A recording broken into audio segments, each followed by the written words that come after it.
Ustadz, bagaimana ketika mencari istri tapi tidak tahu fisiknya seorang perempuan? Takutnya seperti membeli kucing dalam karung, Ustadz. Maksudnya sampean iki apa? Ganti pacaran dhisik ta? Ini pertanyaan apa ini? Mungkin boleh kan melihat Loh, datang memang ke rumahnya gitu, Ustadz. jadi begini, sampean itu kalau mau nyari istri, ya pastilah harus bertanya-tanya bagaimana keluarganya, bagaimana pendidikannya, kan begitu.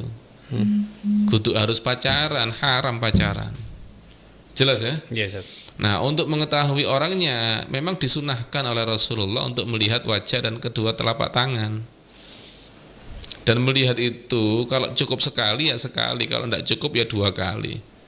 Boleh mengulang-ulang melihat untuk kalau ada hajat. Ya. Ada hajat. Ada hajat itu artinya saya kurang mantep ya. Artinya apakah melanjutkan sama anak ini, apakah tidak, itu sik kurang mantap ya. Delokon maneh. Delokon maneh arep wedoke. Lah wis mantep ya sudah, apalagi wis mari tunangan ya wis aja dijaki mlaku-mlaku nang mall, mlaku-mlaku nang pasar, haram, dosa itu. Paham ya? Iya, Ustadz. Nah, jadi ketika sampean ingin menikahi, saya kepingin kok ingin nikah apa namanya anaknya Pak itu ya, atau misalnya namanya Dewi, saya ingin nikah sama Dewi ya. Ya memang harus tanya-tanya dulu. Ya, siapa orang yang mengenal keluarganya Dewi? Keluarganya itu seperti apa sih? Paham ya? Dewi itu belajar di mana? Dan itu bisa ditanyakan kepada orang-orang yang mengerti, tetangganya atau siapa. Bukan harus piro nomere ya. Kemaru takok assalamualaikum ya. Boleh kenalan enggak? Ini haram ini. Ini namanya kalau kata Habib Abdullah Muhdar lewat jendela. Masuk lewat Jendela. Kalau masuk lewat jendela namanya apa? Maling. Maling. Kalau orang tamu itu masuk lewat pintu. Bagaimana lewat pintu? Ya ke bapaknya. Datang ke bapaknya dengan baik-baik. Itu namanya lewat pintu. Nah, sebelum datang ke bapaknya bisa cari-cari info dulu. Paham ya? Yes, Menanyakan bagaimana keluarga. Bukan cuma sampean, pihak perempuan pun juga begitu. Ketika sampean datang ke rumahnya tiba-tiba sampean namanya Joni, datang ke rumahnya orang itu kan kaget, arek endi Joni iki kok moro-moro teko nang omahku. Ya. Juga dianjurkan untuk tanya-tanya dulu. Musyawarah sebelum menikah itu harus. Jelas ya? Yes, Nah, jadi sampean sebelum masuk ke keluarga itu tanya-tanya dulu, cari info ya. Keluarga itu ketika sampean mendaftarkan diri juga tanya-tanya dulu. Joni ku genah ta, arek endi Joni ku? Pendidikannya bagaimana, keluarganya bagaimana? Jelas ya? Yes. Nah, jadi sama-sama musyawarah dengan orang lain. Ketika dan itu sudah sejak zaman dahulu. Orang dulu itu tidak gampang menikahkan anaknya, ya harus musyawarah, harus begini. Sejak zaman sebelum Rasulullah mungkin. Ya. Kemudian Rasulullah SAW bersabda, manis tusyira fi khatibin falyadhkur masawiyau bisidqin, kata Rasulullah. Orang yang diajak musyawarah dalam laki-laki yang melamar, maka sebutkanlah kejelekannya dengan jujur. Artinya sebutkanlah kejelekannya dengan jujur itu bukan disebutkan semua kejelekannya ya, tapi sebutkan apa namanya poin yang kira-kira menjadikan pertimbangan. Jadi kalau misalnya ada orang tanya sama saya, Ustadz, Bang Idris itu orangnya bagaimana? Kenapa? Dia melamar anak saya. Oh, Bang Idris itu begini. Saya kasih satu poin yang membuat dia mempertimbangkan. Yang menurut saya ini pas untuk dijadikan pertimbangan. Kudu, oh itu begini disebut toko apa? Apa? Ya, enggak usah. 1 atau 2 poin enggak apa-apa yang menjadikan bahan pertimbangan. Ketika Rasulullah SAW ditanya, ya Nabi pun itu ditanya oleh para sahabat. Jadi ada orang anaknya dilamar oleh 2 orang, bukan 1 yang melamar, langsung 2 ya. Insyaallah. Ada seorang laki-laki punya anak perempuan, anaknya dilamar oleh 2 orang sahabat.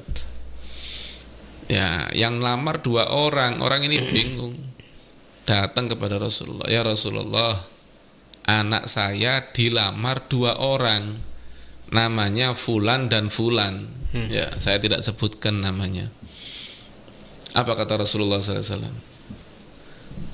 Orang ini, yang satu, yang pertama ini, yang melamar anaknya sampai ini, faso'lukun lama lahu, dia itu melarat, gak punya harta. Jadi Nabi langsung menyebutkan to the point, iki melarat gak duit-duit. Itu kan bahan pertimbangan. Kira-kira sampean gelem ndak anak sampean di Nabi yang melarat? Ya, Nabi tidak mengatakan seperti itu, tidak mengatakan gelem tak sampean, tidak mengatakan seperti itu saya aja. Tapi Nabi hanya mengatakan faso'lukun lama lahu, dia itu melarat gak punya uang. Guys, diam Rasulullah. Adapun yang kedua, ya, Fulan yang kedua ini, apa kata Rasulullah? Fala yakat yadha' hasan an atikihi. Dia itu hampir tidak pernah meletakkan tongkat dari pundaknya. Ini kata para ulama, maksudnya apa ini? Jadi seakan-akan tongkat itu selalu di pundaknya, tidak pernah meletakkan ke bawah maksudnya. Meletakkan tongkat dari pundaknya, artinya seakan-akan tongkat itu selalu di pundaknya. Kata para ulama, ini mungkin ya, maksudnya itu sering mukul. Wong lek mukul kan tongkatnya dari pundak ini, tak kepul kan begitu ya. Mungkin sering mukul. Ada lagi yang mengatakan bukan, itu bukan sering mukul, itu sering musafir. Orang dulu itu kan kalau musafir, barang-barangnya, bajunya, apa barang ditaruh di tongkat ya. Ditaruh di pundaknya, tongkat taruh pundaknya, di belakangnya ada ya kayak tas ransel gitu. Kalau sekarang kan tas ransel, dulu kan ditaruh di tempat terus ditaruh di tongkat gitu. Jadi ada 2 tafsir dalam hal itu. Ada yang mengatakan ini artinya sering mukul, ada yang mengatakan ini sering musafir, sering bepergian. Dan dua-duanya itu adalah tidak baik. Ya, kalau sering mukul ya kasihan anak perempuannya kan, gebu itok seakan. Kalau sering musafir ya kasihan anak perempuannya ditinggal itok ya. Baru menikah suaminya menghilang, lungo kok kayak teko lungo mana ya? Jable nanti ya. Nah, jadi itu metode Rasulullah dalam menunjukkan. Nah, Nabi bukan cuma memberikan musyawarah, sekaligus memberikan solusi waktu itu. Insyaallah. Jadi setelah menunjukkan ini begini, Nabi langsung menunjukkan solusi. Kenapa tidak kamu kawinkan putrimu dengan Usamah? Malah dikasih lamaran lagi yang ketiga sama Rasulullah. Ya Allah. Kenapa tidak kamu kawinkan dengan Usamah? Usamah ini cucu angkatnya Rasulullah. Karena Usamah ini bin Zaid, anaknya Zaid. Sayyidina Zaid itu dulu sebelum Islam pernah disebut dengan sebutan Zaid bin Muhammad. Zaid putra Nabi Muhammad sebelum jadi Nabi. Nah, setelah Rasulullah jadi Nabi, tidak boleh mengatakan Zaid bin Muhammad. Ya, tetap disebut sebagaimana nama asli bapak aslinya, yaitu Zaid bin Harithah. Zaid bin Harithah ini sudah hidup sama Rasulullah mulai kecil, ya, jadi anaknya Nabi sampai disebut Zaid bin Muhammad. Nah, Sayyidina Zaid punya anak namanya Usamah. Berarti Usamah ini cucu angkatnya Rasulullah. Kan begitu ya. Kenapa tidak kamu kawinkan sama Usamah, kata Rasulullah. Karena Rasulullah bilang begitu, akhirnya sama orang ini dikawinkan sama Usamah. Insyaallah. Jelas ya? Iya, Ustaz. Nah, jadi tanya itu mulai zaman Nabi, durunge Nabi mungkin sudah begitu memang metodenya. Ya. Ya. Saya curiga ini takut apakah boleh pacaran gitu. Misi tersembunyi. Iya, nggak boleh kalau pacaran haram ya.